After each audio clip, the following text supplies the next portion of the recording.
Thanks a million, Fred. Can everybody hear me? It's very well. It's very well. Is that better? Okay, so my name is P.j White. I'm from the Institute of Technology, Carlow. Specifically, I work within Design Core Research Centre, where we specialise in design research, informing policy, society and industry. So today I'm going to be talking to you specifically about a topic within our society strand, design research for an ageing population, one of my specialisms. Yep. Specifically, we'll be talking about how design research and human-centered design can address the future needs of an ageing population. Now, usually when I start talking about, or when people start thinking about design for older people or for an ageing population, they think of artifacts like this. So the Zimmer frame, these hideous-looking dock-end products that are quite reactionary. But the ageing population and the needs of the ageing population are more complex, and hopefully that's something that design research is actually addressing through design and deep human insights. We might be all aware that the global ageing population is increasing rapidly. From now, in 2016, the United Nations have stated that 1 in 10 are older adults globally. And that's going to increase drastically within the next 35 years. So in 2050, it's predicted that 1 in 5 will be over 65 years of age. So it's a dramatic increase. And that increase as well is in Ireland. It's happening rapidly in Ireland as well. At the moment, according to Cardi, 10%, just over 10% are over 65 years of age in Ireland. And that's, within the next 25 years, it's predicted that's going to triple. So that's going to have major effects on society, policy, and the way we live our everyday lives, and us as aging people. But in terms of finance, Standard & Poor's have stated that if we don't react to age-related spending, that our debts could quadruple in the next 35 years. So it has serious implications on us as an Irish society and culture. So it's more complex, and design research is actually looking at more complex things than Zimmer frames or dock-end products. We're looking at policy, we're also looking at designing services rather than just products itself. So design research in the last, say, maybe 20 years has been democratized and spun out, and design thinking has used problems, design creative problem solving to solve broader issues. And that's what design research is about, particularly within the aging population. Design research, and what I want to talk to you about today is maybe offer you a case study as to what design research is and what it can do. It doesn't necessarily start with design. The start of the process doesn't start with design. It starts with deep human understanding and insight. I know that might kind of sound a bit trite, but that's what we do. And particularly over the last 10 years, design researchers have been borrowing a lot from other disciplines such as anthropology and psychology to start understanding people a lot more. Particularly my end, ethnography and anthropology, trying to understand design and anthropology and how that can fit, understanding cultures, understanding people. So borrowing methods from people like Malinowski, ethnographers from the early part of the 19th century. Just going to offer you a case study as to how design research can be applicable to design of products, but also services and things like that. Conducted research over the last couple of years around design of cooking and heating products, domestic heating products for cooking and heating products for older people. And this is important twofold, broadly, rather than just having pretty artifacts in our home, but in terms of independence and health. Irish people want to live at home for longer, and they want to stay independent at home for longer. 90% of us want to stay at home for longer, rather than going into institutional care. But also in terms of health, cooking and heating products, things that provide for health at home, they're crucial in maintaining that independence, particularly when statistics from the United Nations have stated that we're living longer with ill health in the home. Ireland are faring particularly badly in this. On an EU league of, I think it's 17 countries, we're down at the end. So we're living longer in ill health as an Irish population.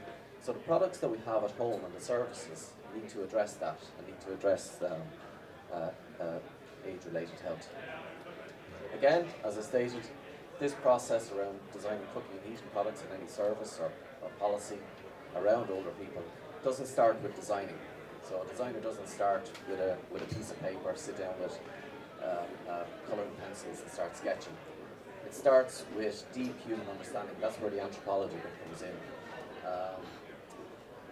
And if I was to break down this kind of understanding, it's long and it's deep.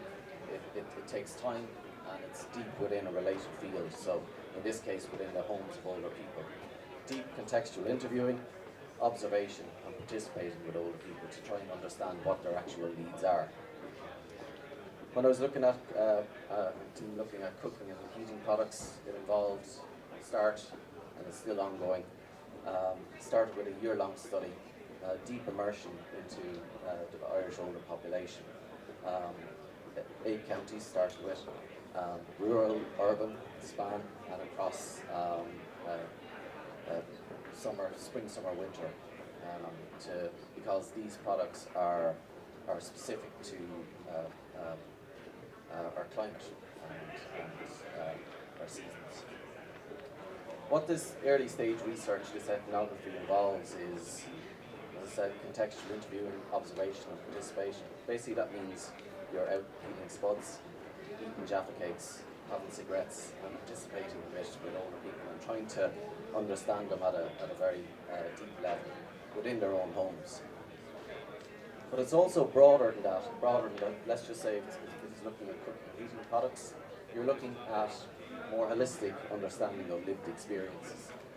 So it's how older people understand products or services, how they're actually using them in context rather than the way we as designers actually think they're using them. It also as design researchers, we look at life transitions and how mobility, let's just say, affects real people in real situations. So a case in point is where mobility leads older people in bringing their bedroom environment down to ground floor. So real lived environment, real lived experiences. But it also expands to understanding rituals, beliefs that older people, how older people use products and services in context. And this can open up lots of possibilities of understanding rituals, beliefs, and even people's understandings of grief and death. So rather than just looking at very narrow and myopic products, this early deep understanding really gets you to understand globally what the culture of Irish older people are thinking. After deep insight within design research, what happens is you've got a lot of rich data, lots of information, and you've got a quantity of large data created, coded, and synthesized, and articulated.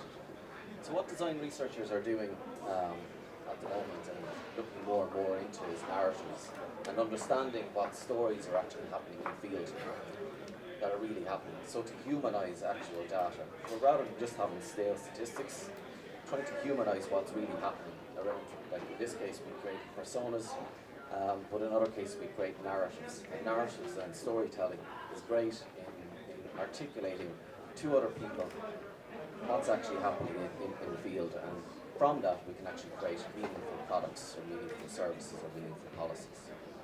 So it's that early, deep user insight to create narratives. So we're not designing anything yet. Next is the design stage, and this is like, so when people think of design research, I think it's quite reactionary, we start designing. No, it's not necessarily that. What happens is deep user insight, put the pens away and listen. Empathy, these are the important tools that we have. After that is the designing, but again, designing doesn't happen in isolation. It happens with older people in context, with stakeholders, okay? So a lot of our research kind of involves co-designing, sitting down and sketching with older people or other stakeholders such as caregivers. After that, there's development and refining ideas. And this could go into concept refining, so you can see a difference between sketches to more refined concepts. But these concepts go into prototypes as well. Which are user tested actually quick, early and often with older people to test how appropriate they actually are. So again, deep user insights, but when you're designing, and design research involves actually co-designing and designing with people. So you're not actually designing in isolation. That's the important thing. So just to summarize then, what I was talking about, design research for an aging population doesn't happen as an egocentric thing that the designer sits down and actually designs something. It involves deep human understanding. It involves stepping outside of design and moving into anthropology and empathy. It involves kind of deep human understanding in context, and the longer and the deeper you can do it, the better the outputs are. It's about understanding the broader context of what you're designing as well. So in this case, I showed you the example of cooking and eating products, but it's broader than that. There's more meaning to a cooking and a eating product than just something that cooks your food and heats your home. There's a lot more than that, and we have to understand that as design researchers. So we're understanding the lives of older people more broadly, more holistically. And from that, we can create wonderful narratives to create wonderful and meaningful products, services, and policies. Then a synthesis, the important part of when you go out into the field, you have to come back with lots of data, lots of meaningful data, lots of chunks of stuff, narrowing that down into actionable bits. That happens by synthesis, by narrative, storytelling, but most importantly, co-design with stakeholders, with real people, people that you've actually conducted research with. And iteration, I forgot to mention iteration. Iteration is a really important thing. So you don't just stop the process after you sit down with a piece of paper and do a few sketches. You actually iterate. So you do a piece of work, you test with people, you get feedback from that, and you iterate. And the loop continues.